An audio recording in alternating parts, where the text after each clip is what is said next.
Sports fans, this is Robert with WTP Sports Dudes here live on this fine Sunday morning here in Columbus, Ohio. It's nice. Saturday morning. Oh my God, what did I say? You said Sunday morning. Sunday morning. Saturday morning. Hey, listen, I don't want to get back to the work week too quick. Saturday morning here in Columbus, Ohio. Nice cool weather outside. We here with our man Parlay Poe. How you feeling, bro? Can't complain. Ain't nobody gonna listen to me, man. That's for sure. And we also got our young buck, the man behind the scenes, the man that's creating all kinds of stuff for us. Our man, FanDuel Zaya. How you feeling this morning, bro? I'm good, man. How y'all feeling? Y'all all right? Good. Hey, Paul, that was a great stream yesterday, man. That was Thanks, a really man. good stream, bro. Really, really good stream. Before we get started into the what happened yesterday and what's taking place today, I want to get y'all's thoughts on how do you feel the NCAA March Madness tournament has been so far? Do you think that the committee got the picks and the seedings right? Has it turned out the way you thought it would turn out? To this point, anyway. I mean, I think they got the seeds right because you got 3 ones and a 3 left or something like that, you know? So yeah, the seeds look good, but I think they need to figure out this regional thing Yes. with how they got the game set up and where they playing them because I don't like the back-to-back thing. I don't like, Purdue played basically a home game yesterday, and I'm not saying you're not gonna find a team that's not gonna play close to home ever, but it's a contract these games is probably gonna be in these regions for like the next 3 or 4 years. So I just think you got to give more access to more people across the country. That's the only part that I don't like about March Madness right now. And I don't know, Gino was talking about it. Or however you say his name from UConn on the women's side. He said he think it's messing the whole women's side up. He said basically you're not selling out a lot of these crowds, but they getting millions of dollars from TV views. So like you want a packed house in these when you get closer and closer to this Final Four. You want a packed house, bro. It makes for the atmosphere. It makes classics. You know what I'm saying? So that's the only part I don't like about it. But we seeing the same March Madness that we see every year. You got crazy stuff going on. Still, even though we got a lot, we still we got 3. Well, we got 3 number 1 seeds left. All 4 still in. All 4 still left. So yeah, we ain't seeing no parity with the number 1 seeds, but that's how you got to judge it based off of how if they pick their seeds right. Whereas your top seed still available, most of the top seeds on the men's side is available. So I got to give them credit. Yeah, I would think that the seeding was kind of right, but the regional is like that. But I think they're trying to do these number 1 seeds close to home. You know what I mean? So if they do make it in that region, their fans will be there. You know what I mean? But Houston and Purdue, like you said, it was like a home game. So I concur with what you say. This the regional coverage, well, the regions where they put at. I think they can do a better job with that. What's going on post game? What's going on Mossberg and Level Up Sports Team? Glad to have y'all in here today. Put in the chat what you think about this tournament so far. Has it been what you thought it would be? Did the committee get the ratings right? And what's your thoughts on the regional pairings and where these teams are playing? Do you think that they need to switch it up? Do you think they should do something about it? Because, I mean, like FanDuel was saying earlier, Purdue played in Lucas Oil Stadium. That's a home game for them against Houston, even though they didn't win that game. But hell, their fans was in the house for sure. And it's the same thing for the next round. That's what I'm saying. They not mixing it up. It's the same thing. One of the regions is in Newark. Whatever region was in Newark last night, they in Newark again. They got the San Francisco region, they got the Atlanta region, and then they got the Lucas Oil Stadium region again. So it's the same thing in the next round. That's why I'm saying, like, they playing all the games in one place for real. Yeah. Oh wow, I didn't know. I didn't. Has it been like that in the past? I didn't. I don't It, know. it didn't used to be like that, but I know it's a contract now to where this is going to be the setup for up until like I said 3 years. I think it go through 28. So I don't like it though. I don't like it at all. Okay, okay. Well, let's talk about yesterday's basketball action, man, and then we can get into what's going to take place today.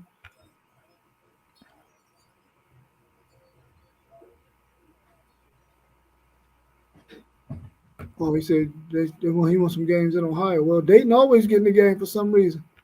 They can get the game all the time. Yeah. They ain't getting no Elite Eights. Nah, they That's ain't doing none of that. Hey, hmm I'm saying that them is at big stadiums though. You know what I mean? yeah. So, what's your thoughts on that action yesterday between number 6 Ole Miss? They had 70 versus number 2 Michigan State 73. Izzo told you, man, you can't count this guy out, man. I thought the game was done. Actually, I thought the game was over. Izzo, man, this dude, man, he got some young talent, man. This dude, what's his name? Chase Richardson. He's Yeah. special, man. This guy is special. But Ole Yeah, Miss, that's Jason Richardson's son. yeah, yeah, he nice. And Ole Miss put up a fight, man. They did better than I thought they was gonna do. Ole Miss put up a fight, but like I said, Izzo this time of year, you can't bet against it. Can't bet against Izzo. Man, they really bothered Dia, man. I think that was the key to them winning the game for real. That boy Padula though, he had me nervous for Michigan State, man. He was on fire for real. Like I ain't think like they ain't had no way to really slow him down for real. But just Jace Richardson, man, Jaden Akins, man, I like them guys, bro. Them dudes together, they tough, bro. They are, man. They And you are. know, the one kid, Holloman, he was starting at the end the beginning of the year. They benched him for Jace and brought him off the bench. But that's a whole 3 guard setup they're solid, bro. They solid. Yeah. I'll have been more like a traditional point guard. You know what I mean? He remind me of hmm somebody like Mateen Cleaves that can hit the three sometime, but he ain't gonna hit it like Chase and Atkins gonna play. You know what I mean? But he all right. This was the first time I got to see either one of these teams this season because I haven't watched a lot of college basketball and I haven't seen either one of these teams. But I've heard FanDuel mentions Jace Richardson, and when they interviewed him at halftime, I was like, this dude don't even look like he can play no basketball. But that dude can go, bro. He is Yeah. nice. He is nice. And I agree with you on Dia. They had something for him, man. That big boy wasn't letting him get his game off. I thought once he hit that three, and he had made a bucket in the paint. Then he hit that three. I said, oh, he about to get going, but he didn't. They had an adjustment for him. And I think once Michigan State realized we can drive to the basket on these dudes, they was attacking the rim from the rest of that second half of that game, man, and got them back in it to win it. But I agree with you, Parlay. Izzo, that dude is a mastermind, bro, when it comes to this college basketball game at this time of the season. That was really all him. It Yeah. was. His players just made the shots, but it was all him in the way he changed the game plan up for them. It was a really, really nice ball game. He gave him that halftime speech too. Oh yeah, you know he that. was like he was like, man, they came out playing physical. When they came back out, they started playing way more physical. Yeah. And at a time in that first half when they was up seven, I think Ole Miss was up seven, and they let Michigan State cut it to two. It's like, dude, during that stretch, you got to be able to keep that lead, man, because going into the halftime, you know adjustments going to be made, and you got to be ready for that. And hmm they weren't. And I'm glad that Michigan State pulled that thing out, man. That was a good victory for them. Big Ten. Big Ten. What's your thoughts on that SEC matchup between number 3 Kentucky 65 and number 2 Tennessee 78? What was your thoughts on that action right there? Tennessee, the the score don't say enough, man. Tennessee, Kentucky came back, but Kentucky was rattled, man. Yeah. Kentucky was rattled the whole game. I'm talking about Tennessee had something for them. Like I said, like that 3 times, you beat me 2 times during the season, and then that 3rd time is hard to beat. You know what I mean? Tennessee, that was a team effort, man. They beat them by a team effort. I told him about that Chaz dude, man. Chaz, Ziegler, the little point guard, they all played, but they all played. Tennessee looked like they're gonna be a hard out if they play like that. Yeah, like Poe was saying, bro. The score it's not a reflection of that game, bro. That game wasn't close. Yeah. At all. Like Chaz and Ziegler, they could not do nothing with them dudes. Yeah, I mean, it was from start to finish. You know what I'm saying? They got sure. out on them early and really was out on them all game. Like y'all said, they made a couple of runs here and there, but it doesn't tell the story of the game. A lot of balanced scoring by Tennessee. They was getting buckets from probably everybody that played in that game, and they just had Kentucky rattled in the beginning of that game and on throughout the rest of it. And it's almost impossible to beat somebody 3 times, bro. That's almost impossible. I think the game plan was wrong, man. I thought for real they should have probably tried to slow the game down. I know Kentucky don't play zone, but they tried to throw it in at in the second half. I would have just did that, and I don't think they tried to get Andrew Carr involved enough. I thought he was the problem that Tennessee would have had, like, you know, as a mismatch type situation. But I think they should have definitely tried to slow them dudes down because Tennessee want to push the rock, bro. They want to push it. They want to get up and down. Yes, they do. For sure. What was your thoughts on that number 5 Michigan 65 versus number 1 Auburn 78? What was your thoughts on that game? We'll let you go last on this one, Parlay. Man, Michigan had them, bro. They just ran out of talent the last 10 minutes. Oh, ran out of talent, bro. That's it, bro. They had them right where they wanted to. They had them lined up in the scope, bro. And like the boy Pettiford, he hit timely shots. The other dude, Jones, he was making timely shots. You know, John A. Broome, he was a grown man. We seen him get back to his normal, but really, man, they ain't getting nothing from the big boy. They got Wolf, the only one I feel like really showed up.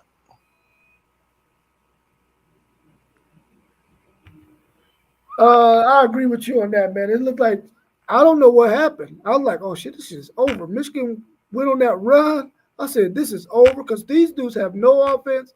Broome is the only offense they got. I said, they got this dude tired as all get out because he's playing every minute until he got in foul trouble. I said, man, this is over. I said, they got him. And then they called that daggone timeout. Dude hit the 3, and then they hit a barrage of 3s and was making buckets. But on the other end, I was like, what? Where did those guys go? It's like they said, okay, we made this run, we got it, we ain't playing no more basketball. It's like, what the hell? What happened? Because it wasn't coaching. It wasn't coaching. It was the players just wasn't doing what they needed to do. I think Wolf got tired after he made that run. And the big boy, Golden, he seemed like he was lost sometimes. I was like, dude, you ain't giving them nothing. I don't know, man. It just looked like they just was like, oh, we got this lead, we got it, and they just stopped playing. And Donaldson was out there trying to prove a point. Oh, he was killing them, bro.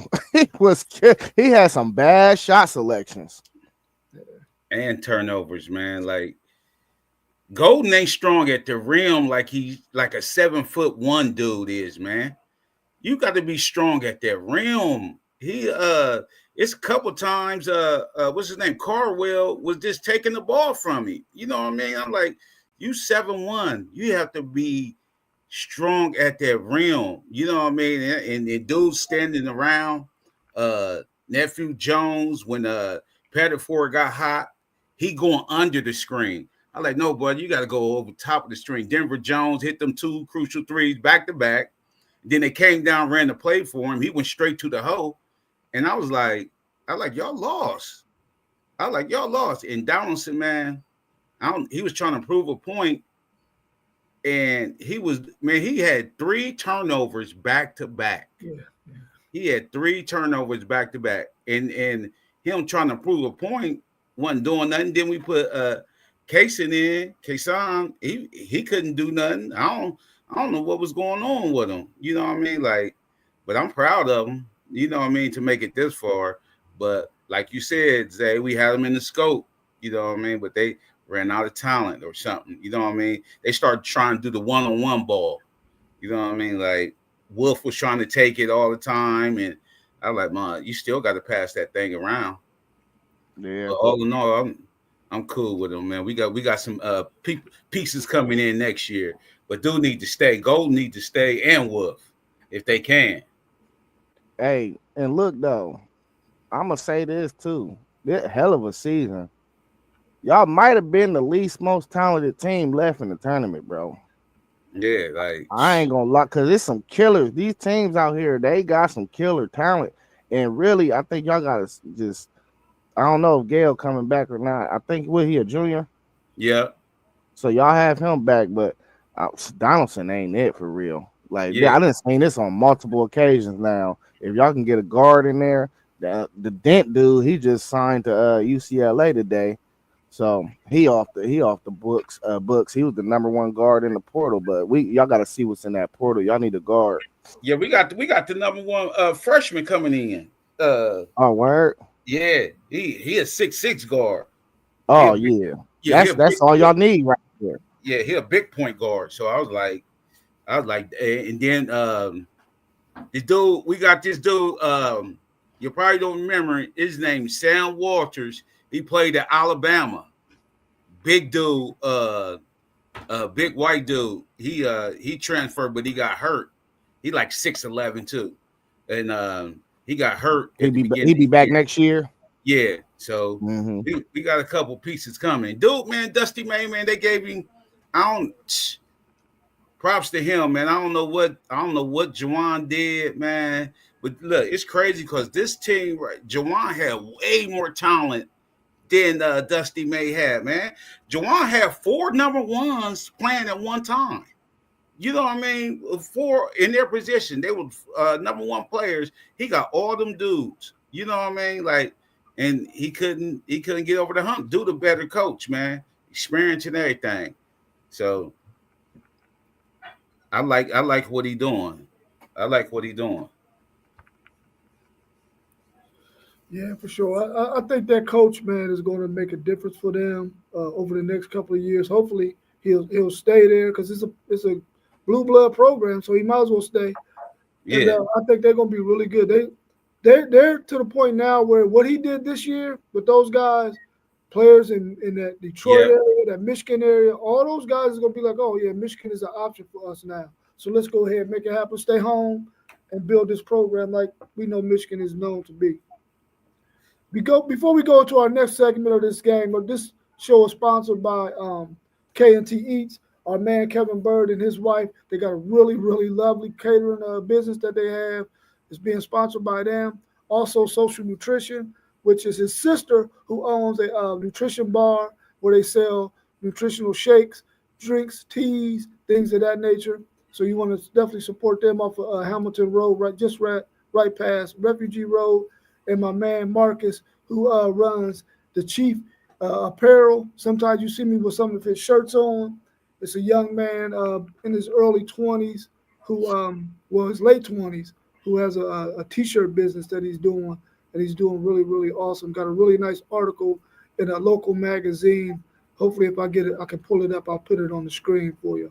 But we want to thank them for sponsoring our show today.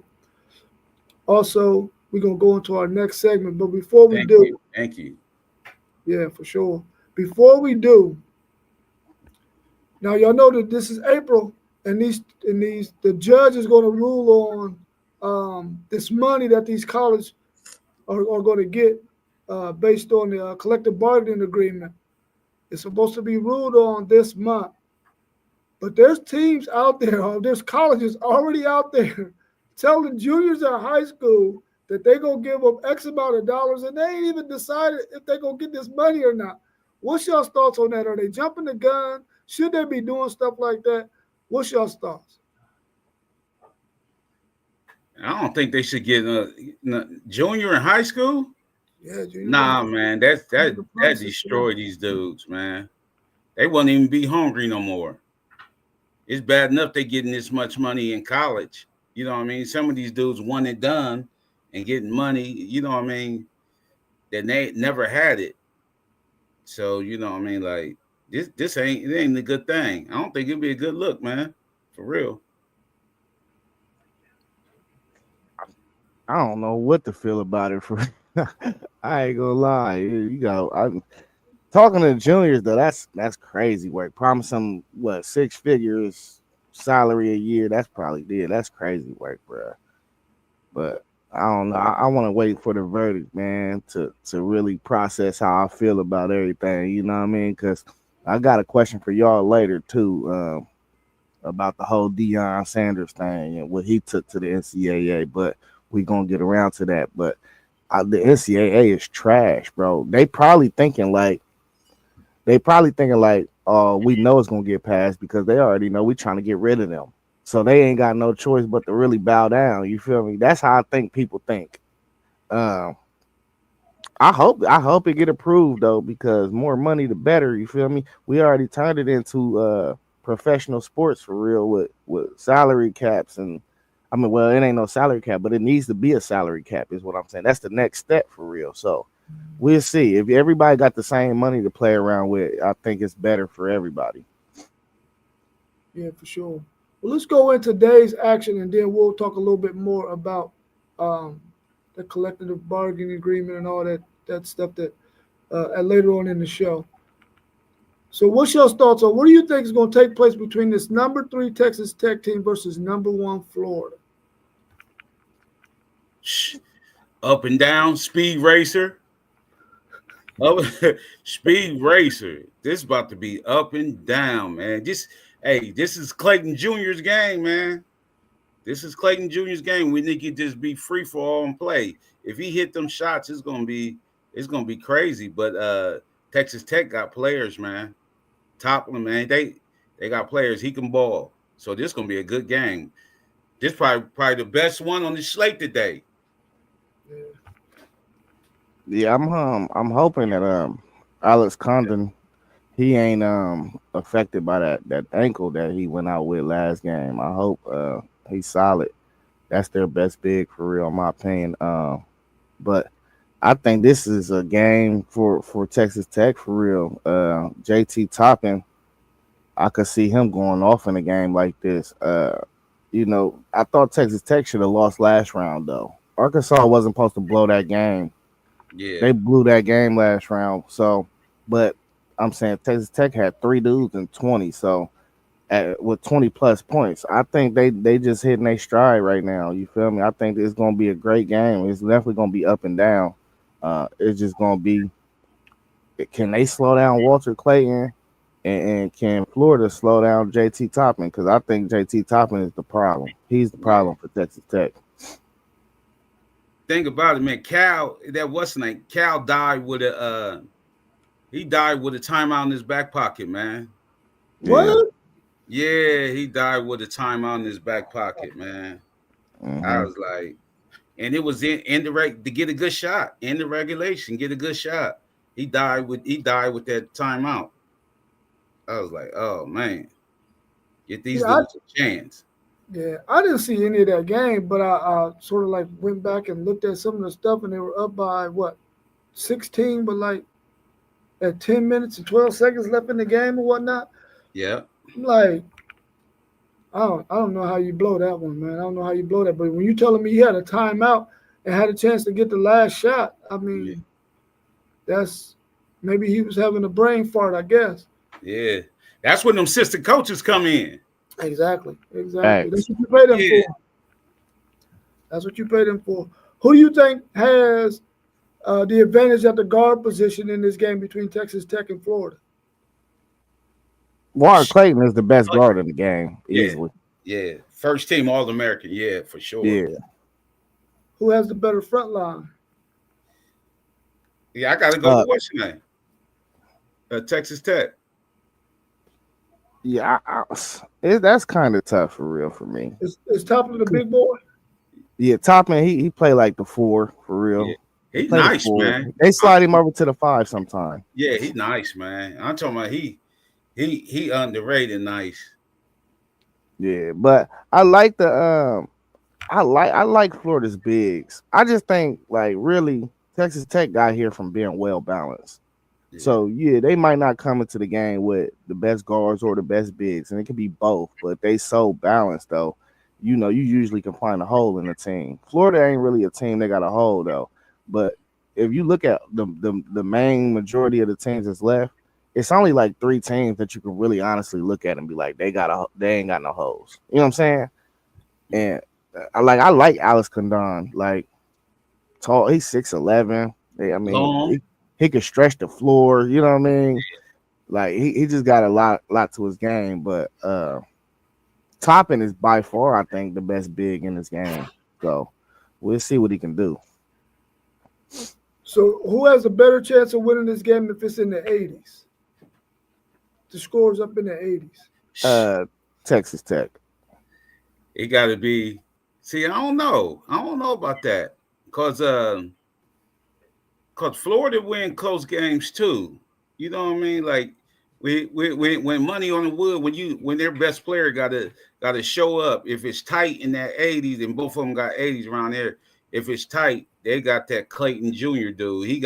He's like ice water in his veins. He don't care about taking the last shot. You know how people be shy taking that last shot or whatever, or scared to take that 3. If you 0 for 5 and you don't want to take that 3, dude will still take that 3.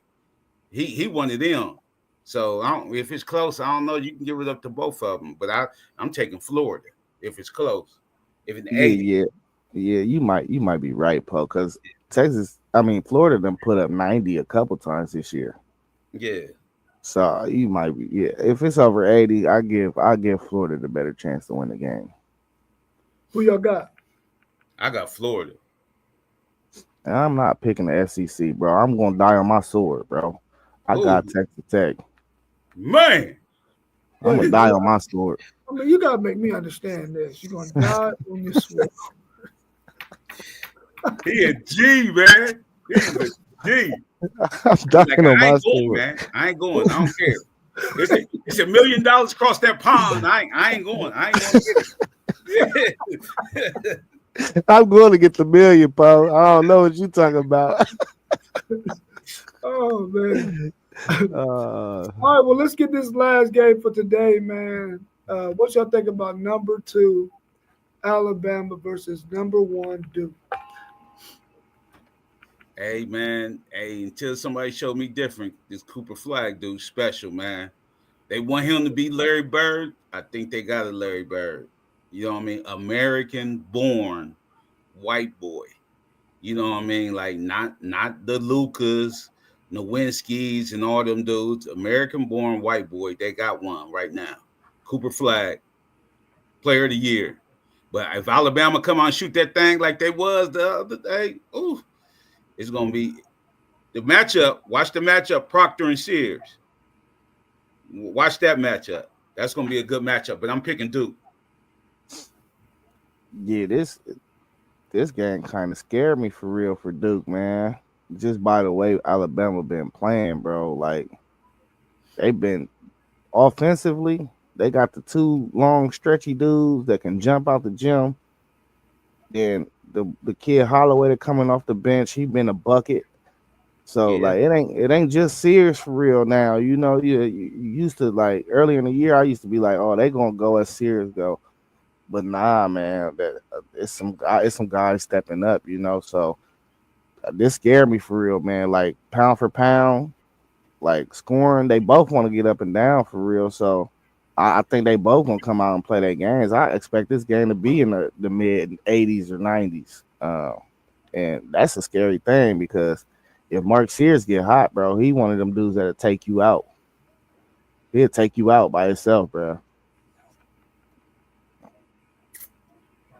Yeah, I mean, I believe Alabama got to shoot lights out like they did the other day in order to win this game for sure.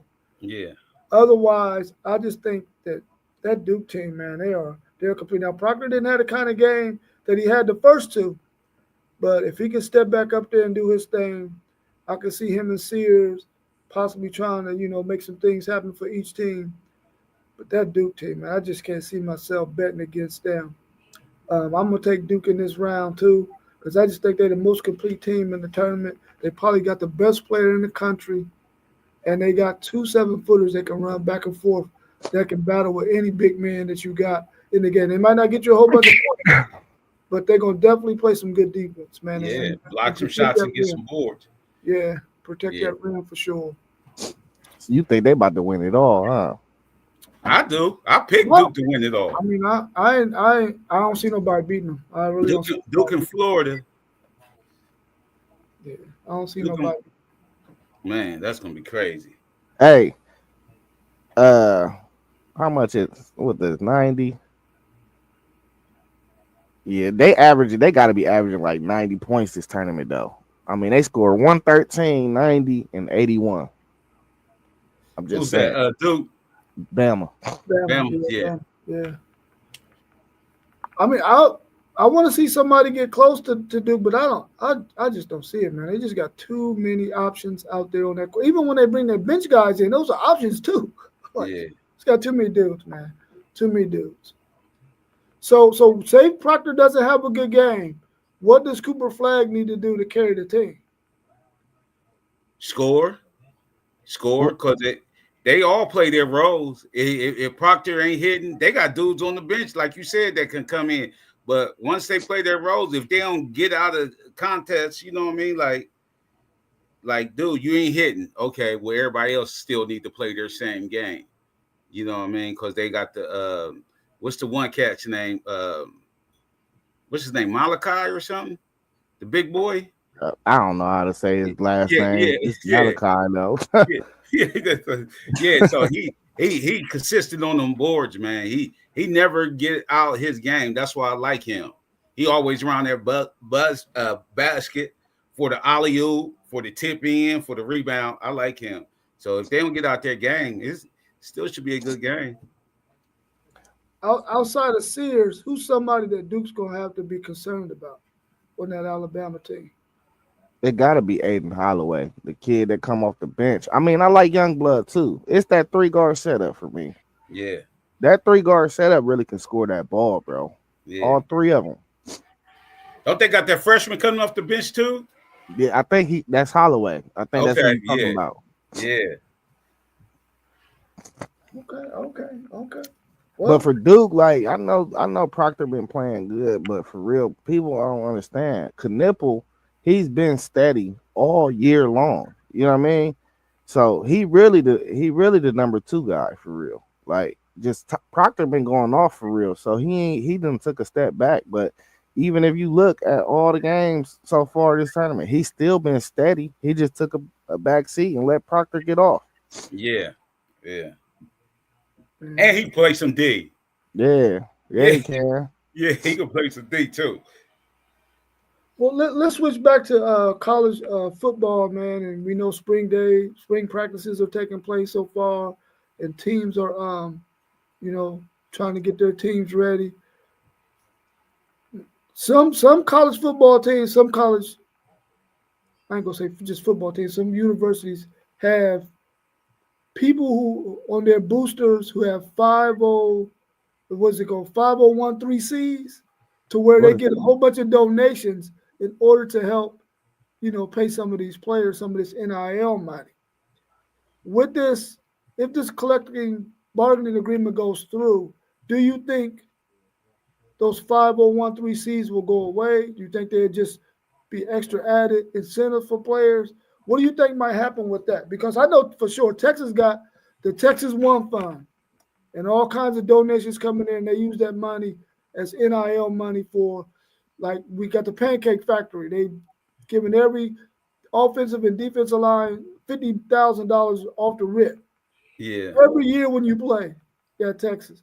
And then they got, like I said, the Texas One Fund, where they raise a whole lot of money in there too. Donations now. It's a 501(c)(3), a nonprofit to help pay these players.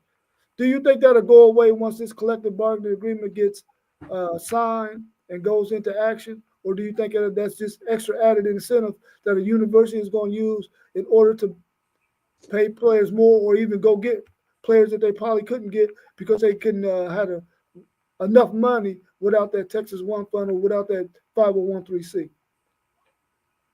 I don't know.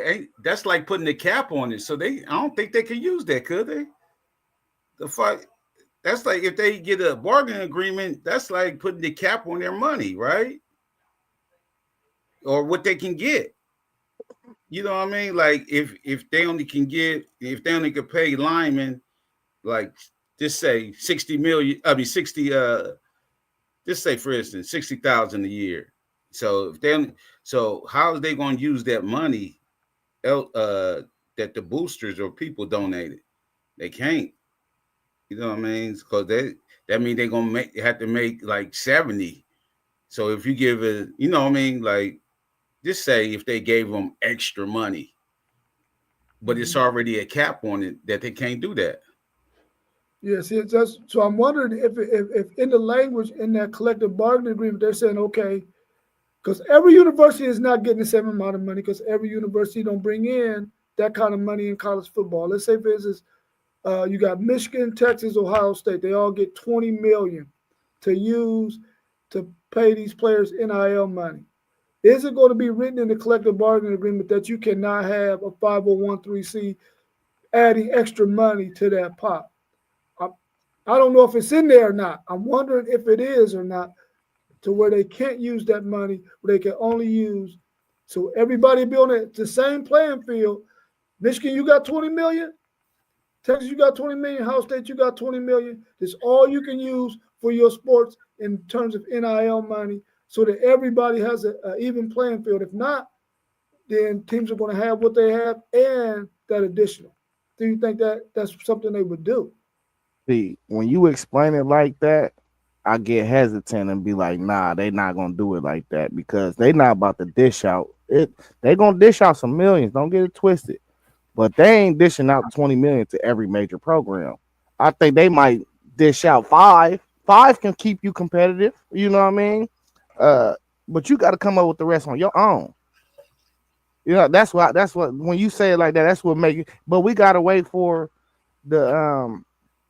the wording, the letter and the wording too. When the language and the wording when it come out, like once they make a decision, because that language and the paperwork is gonna mean everything. Yeah, that's why I was confused at, like, because everybody it's gonna be big bank take little bank. Still. You know what I mean? Like it's gonna be big bank take little bank. They're just not gonna give everybody the same money, because then these bigger colleges who can afford more, like Ohio State, Texas, and Michigan, that can afford more, is going to dish out more. You know what I mean? If that player gonna go to Southwest Louisiana State and he ranked number 5. You know what I mean? And they only gonna give him 5 million. Nah, come over here. I give you 10. That's how it's gonna be. That's how it's gonna be. Like it's gonna be big bank take little bank. I don't think they're gonna do that. I think it's going to function the same way it's functioning now, and they're just going to add that collective bargaining agreement money in there as well. And then, but I think that they're going to, because I think FanDuel mentioned this, they're going to try to put a cap on how much starting quarterbacks can make, how much starting whatever can make, and that's going to be probably the cap on how much they can make. You can't like, say for instance, we got Arch Manning, and we're going to say, okay, since Arch Manning is he's a 5-star quarterback, we're going to give him X amount of dollars, way more than what, let's say, Alabama's giving their quarterback. I don't think they're going to probably want to allow that to happen. But, well, I guess we just have to wait and see, like y'all said earlier. I think I'll be cool with that. You know, I'll be cool with you putting each position like how the NFL do it on a scale. I'll be cool with that. Yeah. So you were saying you had a question for us as well? Yeah, man. So, you know, Deion went to the NCAA to try to get this I guess you want to call it like this spring week going on with Syracuse, man, and they denied it. Um, but my whole thing is what I wanted to ask y'all is, do y'all think he would have got denied or somebody would have got denied if it was Kirby Smart and Ryan Day? Because what he wanted to do is he wanted to bring Syracuse over for a week on that Monday. They have a full week of practice, then they roll out on Saturday and have a spring game, man. And I just feel like it was another face on Dion, man, and another name, bro. I don't think he would have got denied, bro. Yeah, it's possibly, but that was a good idea though, man. It's a great idea. That was, you know what, they got mad at Harbaugh because he was holding camps in other cities' high schools. Like he'll go to Virginia, their big high school, he'll hold a camp there. You know what I mean? They was getting mad at that, but it was like, he said it's legal. You know what I mean? Who said I can't have a camp? Y'all ain't, NCAA ain't never said that. They got mad and cut that out. Yeah. See, and I talked about that earlier, before. You know, these coaches are intelligent, bro. They got people who read the rules, the law. They're going to always live in the gray area, and then until the NCAA do something about it, they're going to do it because they're allowed to live in a gray area. It wasn't illegal. It wasn't illegal to do. And I think Prime is really he just the one trying to set the tone right now. He's like, listen, eventually it's going to happen. I'm telling you, it's going to happen. Yeah. Because other coaches want to do it as well. They just don't know how to do it yet. So you got to put it out there first, test the waters, and that's what Dion is doing. Dion is just the person who's doing it. And eventually those other coaches are going to start saying, yeah, I want to do it too. I want to do it too. Especially if it's a team that's not on your schedule. You don't have no plans on playing them in the future either. Yeah. I think they're going to do it. And then I'm saying that's what NFL do too. NFL do stuff like that. Yeah. You know what I mean? Bring somebody over for a whole week. They practice together, and then you have like a not a full contact game, but it'd be like a little contact game, not a full contact though. That's what NFL do. That was a good idea, Dion. Man, they're gonna have to come on in on that one. And man, go ahead, Zach. Yeah, and I don't know. It's a great idea. I feel like this is definitely where it's gonna go to, because you seeing everybody cancel their spring game because they don't want to get their players exposed to tampering. So what better way? Like, you still having a spring game, but what better way to actually see where players is? Because that's the big problem. The problem is they building these depth charts through the spring, and y'all only playing against each other. You know what I'm saying? You not really seeing like the gamer or the dog in a dude when y'all just playing against each other every day, bro. You can't tell me that. Different dudes show up for a game day, so you gonna get them up, and you gonna get a different type of response out of certain dudes, and then you be like, oh, okay, he wasn't showing me this all the time, but now I see what he really is. Now you could properly place that kid on a depth chart, and you don't got the problem with that kid wanting to leave because you done placed him correctly on the depth chart. Sometimes somebody might get placed on that depth chart incorrectly just because they ain't got a real opportunity to show you what they gonna be moving like during that season. So that's Dion's main point. He's like, man, I'm tired of my guys. I can't really get a good read on what my depth look like because we playing against each other every day. You know what I mean? We need to play against some dudes. We don't know what they coming with. We don't know what they bringing. Yeah. And when we follow our teams and during spring practice, and even us when we played high school football, we would be at practice, them 2 days or whatnot. We couldn't wait to scrimmage or play against somebody else. You get tired of, and the players in college, they say this all the time. I'm ready to go against somebody else. I'm tired of going against my teammate. Yeah. And all three of us got a new quarterback that's going to be starting for our teams. What better way to get this guy prepared than to have scrimmages, have other teams come in so you can really see how well and how far this guy has developed. Is he getting it? Is he understanding the scheme? I think it's a perfect idea, especially since we already know that this is going to be the freaking G League for the NFL. We already know that that's what it's going to become. That's what college football is. It's Yeah. it's the G League for the NFL. Facts. And yeah, Donnell, they do but I think it's 7-on-7. I'm not sure if it's 8-on-8. I think it's 7-on-7. Yeah. I have a nephew who is in Texas. He has a 7-on-7 team, and he coaches high school, and he has a 7-on-7 team. So 7-on-7 in Texas is huge. I think it's huge all across the country though. Oh yeah. They go various places and play in all these tournaments and stuff. But yeah, they definitely do it. And down in Texas, they have high school spring games, bro. Yeah. That's crazy. That's nuts. Well, that's all I had, man. If y'all got anything else y'all want to add, we can do that, or we can get ready for the games are late today, right? At what, like Man, 6 nah, and nah, 10? the first one started like 2 or something, but they going it's 4, so they gonna go with one No, per. it's only 2 games today. It's is it 2? Yeah, it's I just might 2. have been looking at tomorrow, huh? 2 today and 2 tomorrow. Yeah. I think the women play today.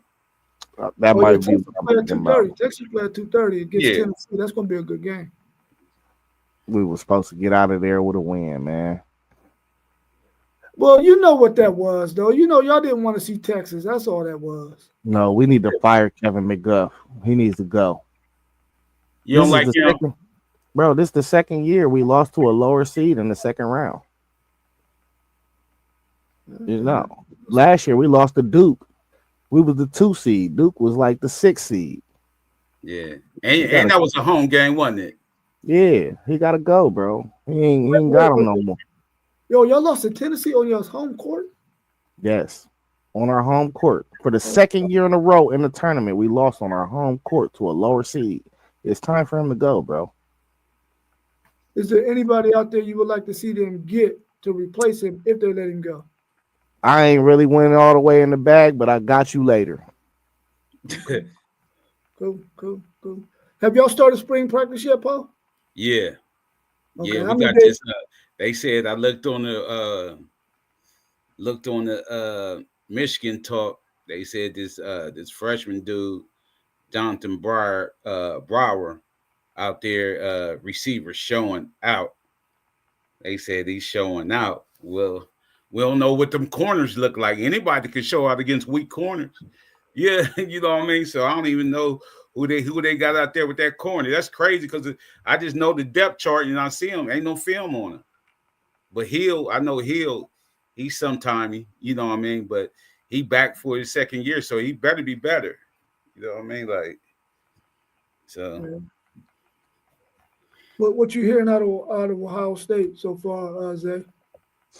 Yeah, I mean, we just like everybody saying. Like, I hope Brian Day do not drag this out like he been doing. Like, bro, just announce who the starter is, bro. Give him all the first team reps. Because we got Texas week 1, bro. We don't need to play around with it this year.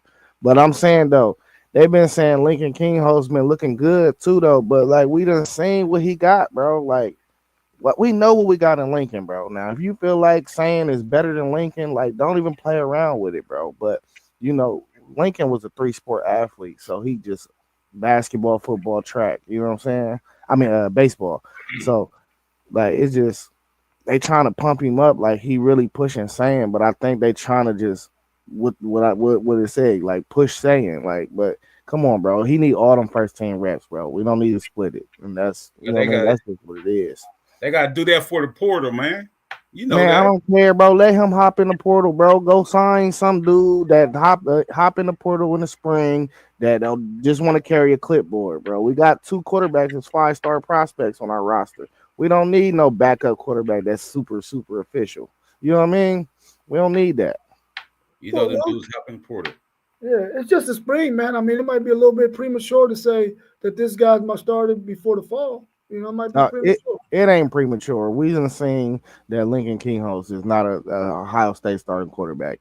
Like, we talking about a program that Joe Burrow couldn't even see the field. He's not a Joe Burrow. Like, what are we talking about? He couldn't even beat out Devin Brown. He wore number 33. I know. I know that cat. That's your first team quarterback all time for your Bucks. No, it ain't. Hey, when I seen him roll that number 33 out, I was like, yeah, he gonna transfer at some point. But that was his dad's favorite player. Man, you will never see a quarterback at The Ohio State University wear number 33. I 33. promise you that. Bernie Kosar, he don't want to do that. It's wild. All right, y'all. Well, that's all I had, man. So we can go ahead and wrap it up. And I'm working on a video for Texas' spring game, just giving some information about it. If y'all want to do the same, that'd be great, man. And then one of us can be the interviewer to the interviewee. Yeah, we can do that. All right, cool. All right, y'all. Well, I appreciate y'all joining this morning, man. And have an enjoyable day. Don't be out there doing too much. It's Saturday. Just chill. Facts. Hey, don't forget to tap in with KNT Eats, man.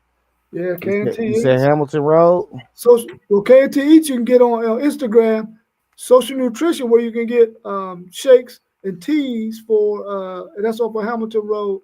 And my man, the Chief, he's all over the place, man, just making shirts, authentic shirts too, man. I went to one of his shows, man, and it's a whole vibe, bro. The way they got all these different vendors, and you come in there with your shirt, your jeans, or whatever, and they doctor it up for you. You got your authentic piece that you can wear that nobody else has. Dig that. One of one. One of one. Yeah. Put that in chat, Yeah, it's definitely dope. All right, so I'll talk to y'all in a little bit, man. I appreciate y'all. Peace, Donnell. Peace, folks.